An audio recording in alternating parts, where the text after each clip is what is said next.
Good afternoon and good morning, good evening, wherever you are. My name is Jürgen Steinmetz, joining you from World Tourism Network in cooperation with eTurbo News, our daily eTurbo News show. Today is Sunday, March 13th, and it's beautiful weather here in Hawaii. I wish the rest of the world would follow our weather suit. Not sure how it is in College Station, Texas, but there's a lot going on, of course, in the world. But let's start with the weather, Peter. How is it over there? Well, we are following your suit. Um, it, it was a little cold, but now the weather is warmed up. It's nice brisk. It feels like a nice brisk fall day, even though it's springtime. And it's a little bit windy, but beautiful blue skies. And you can really feel the first whiff of spring coming. And so I think that this is really a good sign that maybe this terrible winter, not only winter of cold, but winter of war, winter of despair, winter of darkness, maybe it's going to start breaking soon. And maybe we can start to see the flowering not only of nature, but also the flowering of peace, because that would be really a nice way to And start thinking about it. And aren't we ready for it? But right now we're in the midst of probably the biggest crisis this world has ever faced, and we don't know the outcome of it. So that is a serious thing, and Well, we it don't will know be a where we're major heading.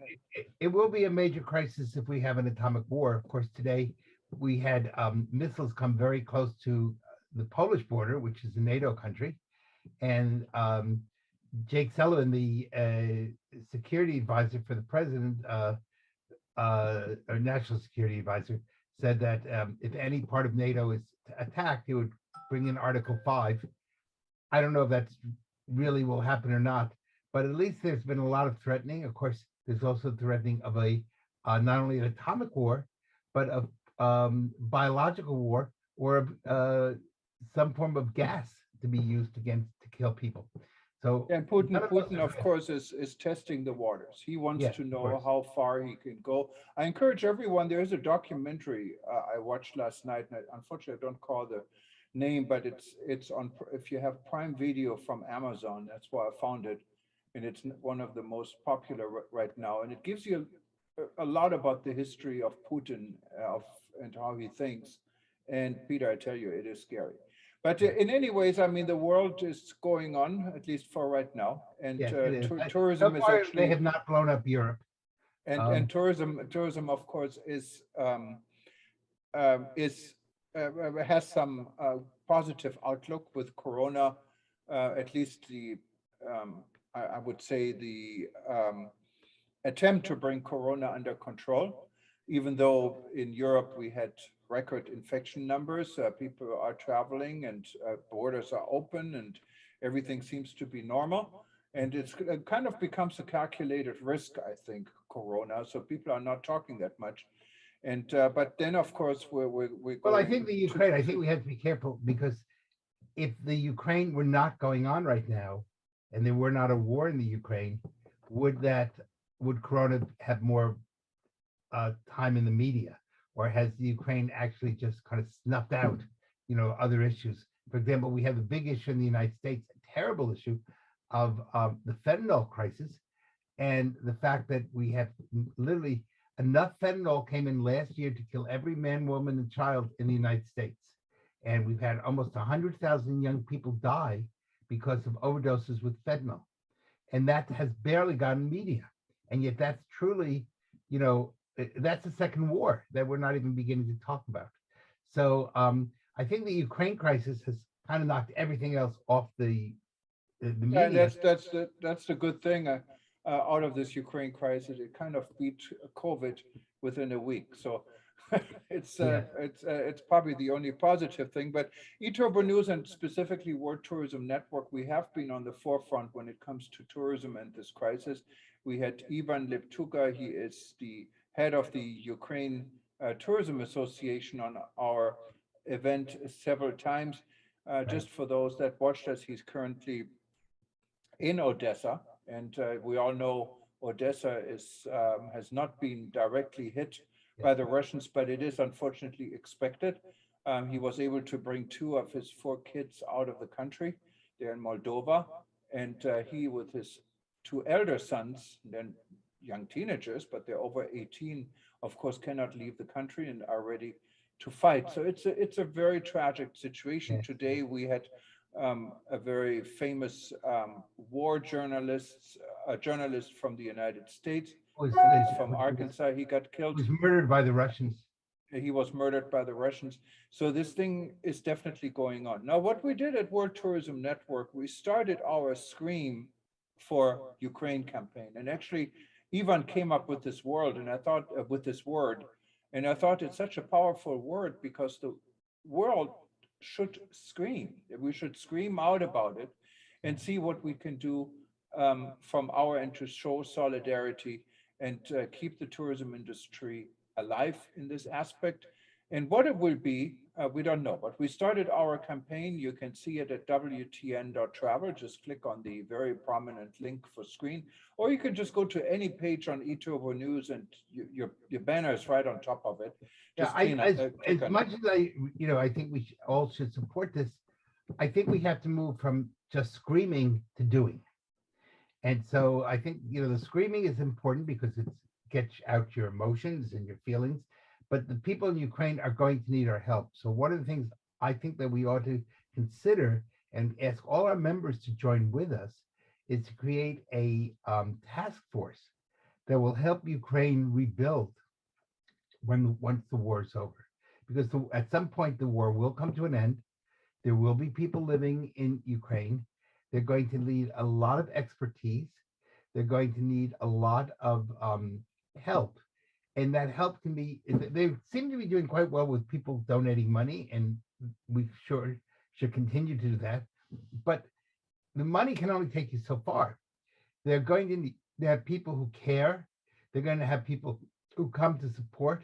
And one of the things I think we should be speaking about is the developing of these types of task forces that can help in, for example, say tourism security.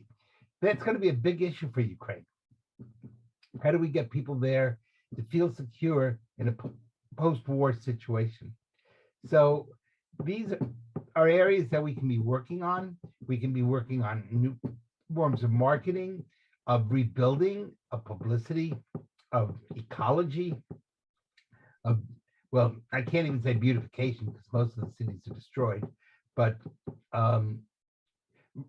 redesign. So as they rebuild the cities, do them in a way that they maintain the history of the past, but to create cities of the future. So they build back in a way that will be even more beautiful than what they had, a beautiful rebuilding.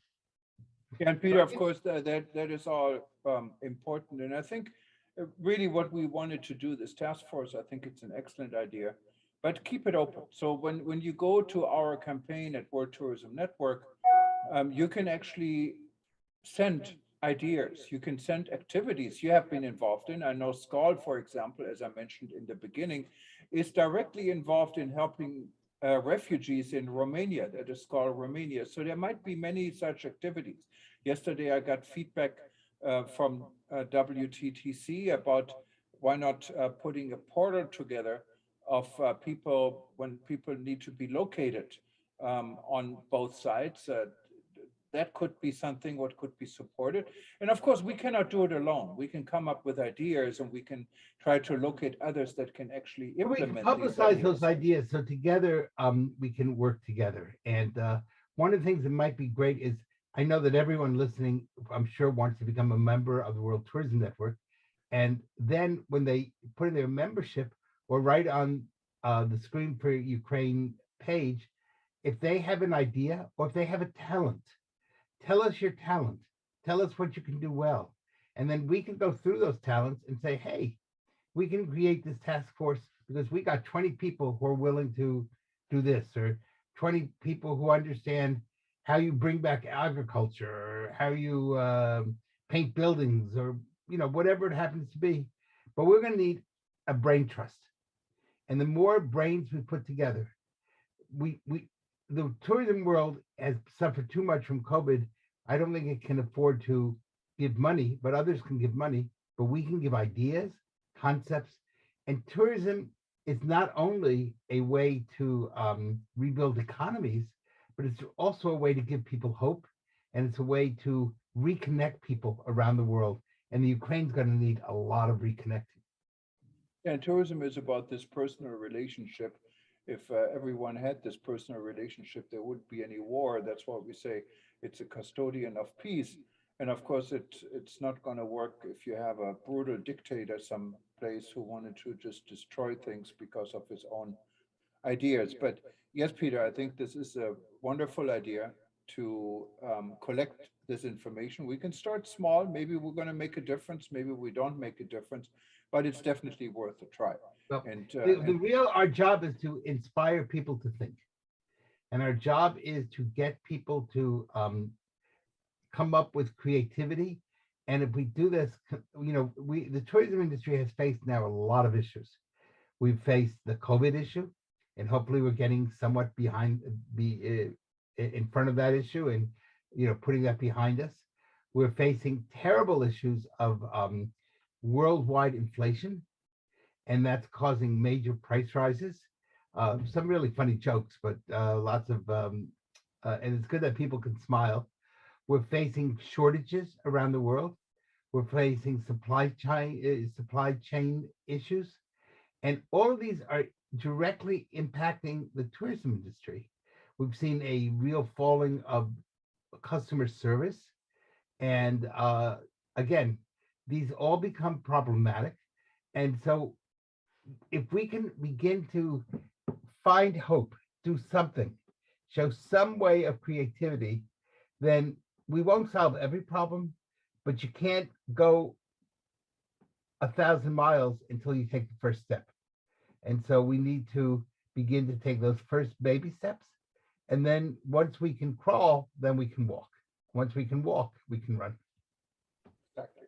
So at least we're showing our face and the good face of tourism. That's really what we wanted to do, and we're hoping to get everyone on board to work with us, or we work with them, because everyone has to work together on this. This is not something one organization, one country, or one entity can do. And at least we're ready to do our part and see where it goes.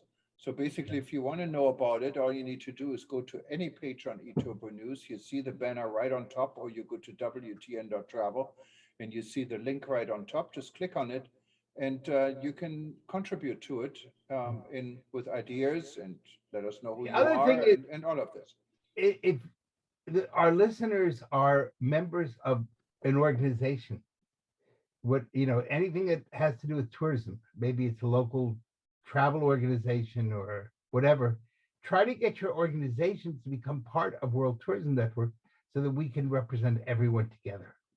And one of the big problems, I think, in the technical part of tourism is we tend to be so separate. We tend to be, we rarely work together in a way that we should. There's 10 million tourism organizations.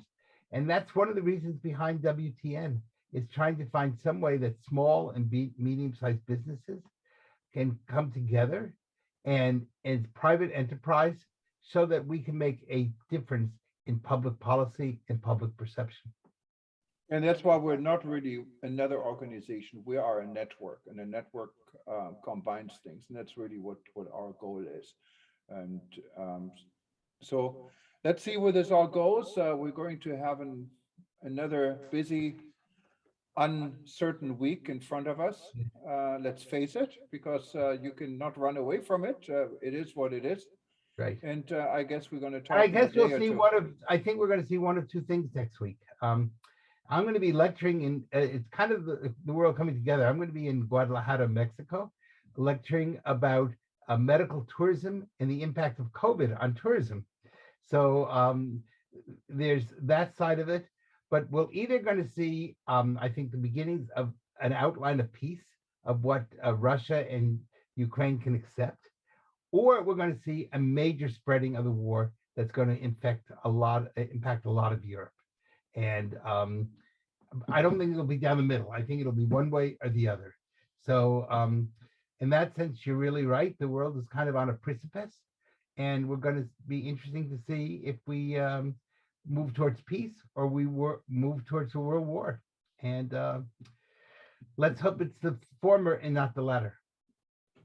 Well, everyone, thanks, Peter, and everyone else for listening. And I'm sure we're going to talk a lot more about it. And everyone enjoy the rest of your day. Be in touch. If there's anything you think you can contribute, you wanted to say, Let us this know. is an open forum. Just let us know.